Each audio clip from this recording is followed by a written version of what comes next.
Pessoas, tudo bem? Espero que vocês estejam bem. Vou continuar aqui com a leitura do livro Dieta Espiritual. O último vídeo a gente falou da introdução, que era um livro para a gente, a dieta espiritual, da gente ir retirando da nossa alimentação de alma certas emoções, certos tipos de padrões aí de sentimentos, de pensamentos. E o capítulo 1 é dedicado à preocupação, né? Uma das coisas para a gente tirar aí da gente, ou pelo menos aliviar de alguma forma. E o autor ele traz então no começo um texto para exemplificar o que ele vai trazer em relação à preocupação e como a gente pode lidar com isso. Vou estar olhando aqui para o ladinho porque está na tela do computador, tá? Então não se incomodem com isso. Prestem mais atenção na fala. Faz tempo que André está preocupado com a possibilidade de perder o emprego. Sua empresa vem demitindo muitos funcionários e ele desconfia que será o próximo. Antes disso acontecer, ele começou a sondar o chefe, tentando obter informações sobre sua situação. Esse comportamento o deixa tão ansioso que ele mal consegue dormir à noite. Chega ao escritório cansado e de mau humor, e por causa disso, sua relação com os colegas também não tem sido a ideal. Ele parou de se dedicar às suas tarefas com eficiência e só fica imaginando o que vai acontecer se perder o emprego. Por fim, de tanto alimentar a preocupação e deixar de lado o trabalho em si, vê seu medo se confirmar. É demitido. Né? Quantas vezes a gente já não fez esse mesmo padrão de comportamento? De tanta gente entrar numa neura, né, de preocupação e pensar tanto naquilo, a gente acaba ficando mais nervoso, a gente acaba cometendo novos erros, a gente acaba fazendo de tudo para aquilo que a gente está pensando na nossa preocupação acabar se realizando, né? Então é exatamente disso que ele vai comentar e explicar, né, com algumas teorias aqui, em que eu acho muito legal da gente reparar o quanto a gente já não fez isso na nossa vida, né? E reparar o quanto a gente ainda faz, isso é o mais importante. E aí ele começa, contra a preocupação, concentração. Né?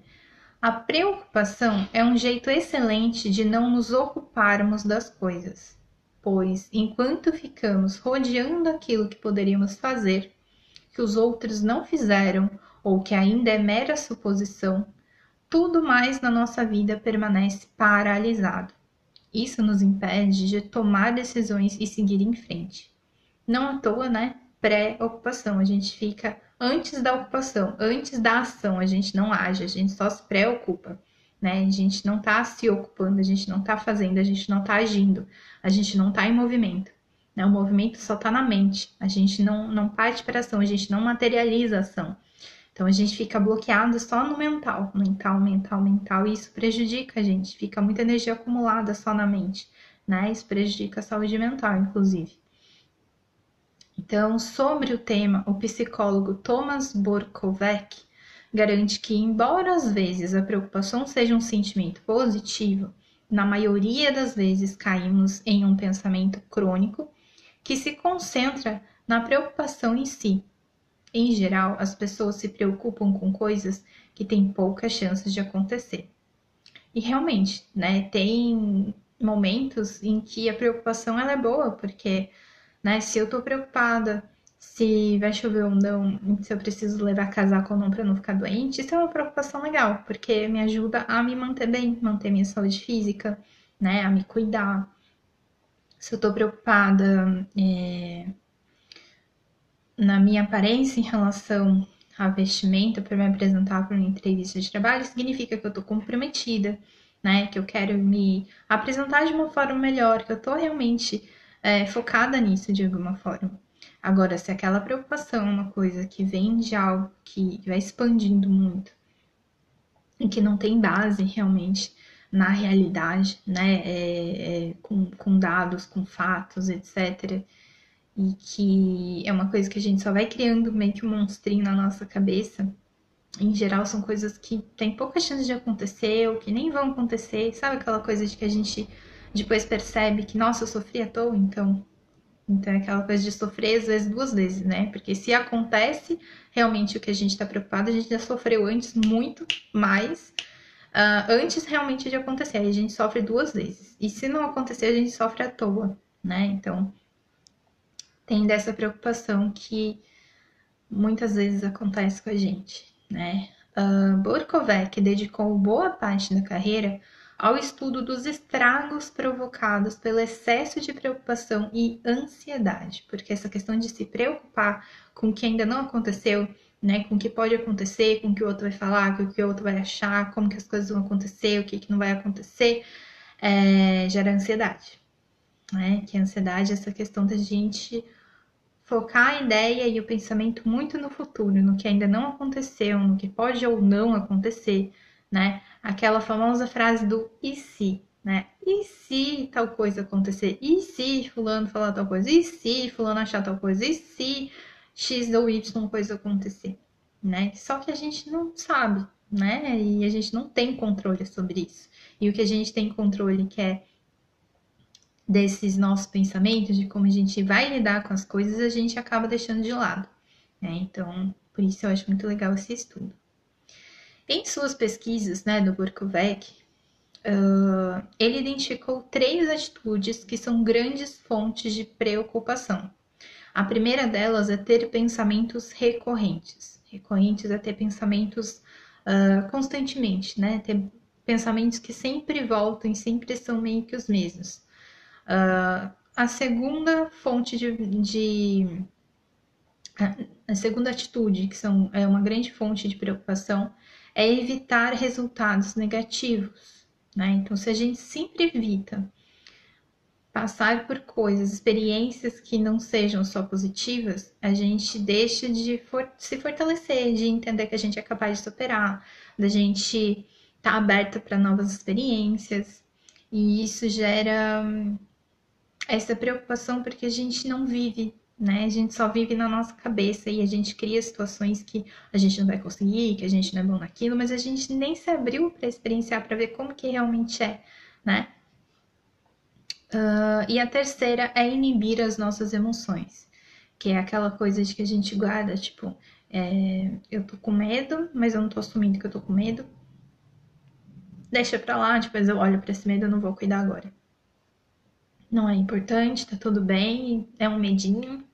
E aí esse medo continua ali dentro, você não resolveu, você não ouviu, você não tratou, você não curou. E aí o medo vai crescendo, porque você não olhou pra isso, mas ainda tá lá, né? E aí o negócio cresce. E aí o medo ainda tá lá. E aí a gente deixa de lado de novo. E isso vira uma bola de neve até um ponto em que isso explode de alguma forma, né? Isso pode ser em forma de preocupação, pode ser em forma aí de ansiedade, dentre outras coisas. Como Borkovec explica em entrevista concedida à revista argentina de clínica psicológica, enquanto pesquisavam possíveis tratamentos para a insônia, ele e sua equipe começaram a estudar a preocupação.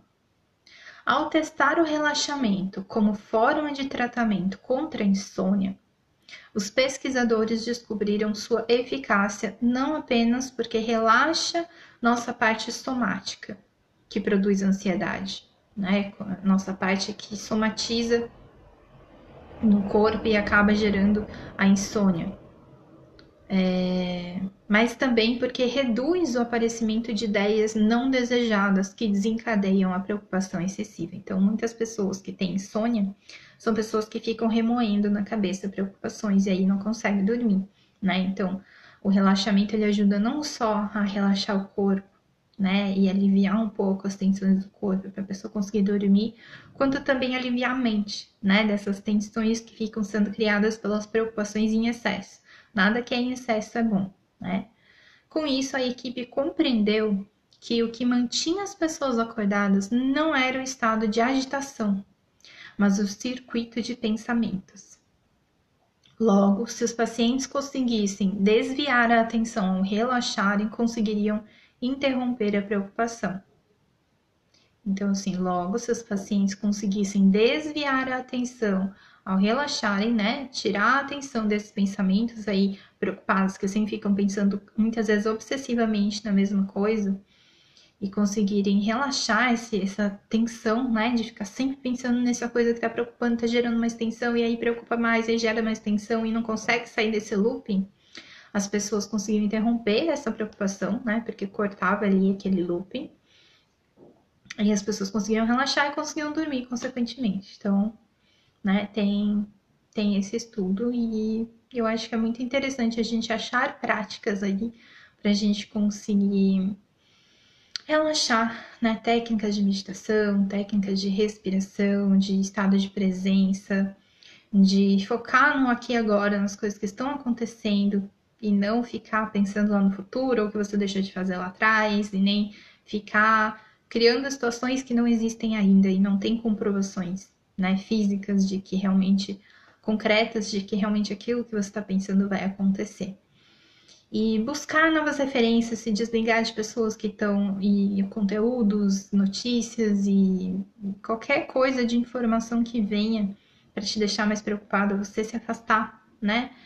Ir atrás de novas referências, de novas pessoas, de novas informações, de novas energias, né? Para que você substitua esses hábitos que vão te deixando mais preocupadas, para você substituir por outros que vão te deixar mais relaxado, que vão te deixar bem, que vão te deixar em paz. Porque não adianta nada você entender tudo isso e continuar com os mesmos hábitos, tá? Então, é importante usar isso a seu favor para você conseguir mudar os hábitos, conseguir realmente ir usando essas informações como recurso para você ficar cada vez melhor, né? No sentido de tranquilo e tudo mais. E é isso. Espero que esse estudo de hoje possa ter sido útil para alguém. Deixa aí no comentário o que você achou. E a gente continua no próximo vídeo. Gratidão pela presença e até o próximo vídeo.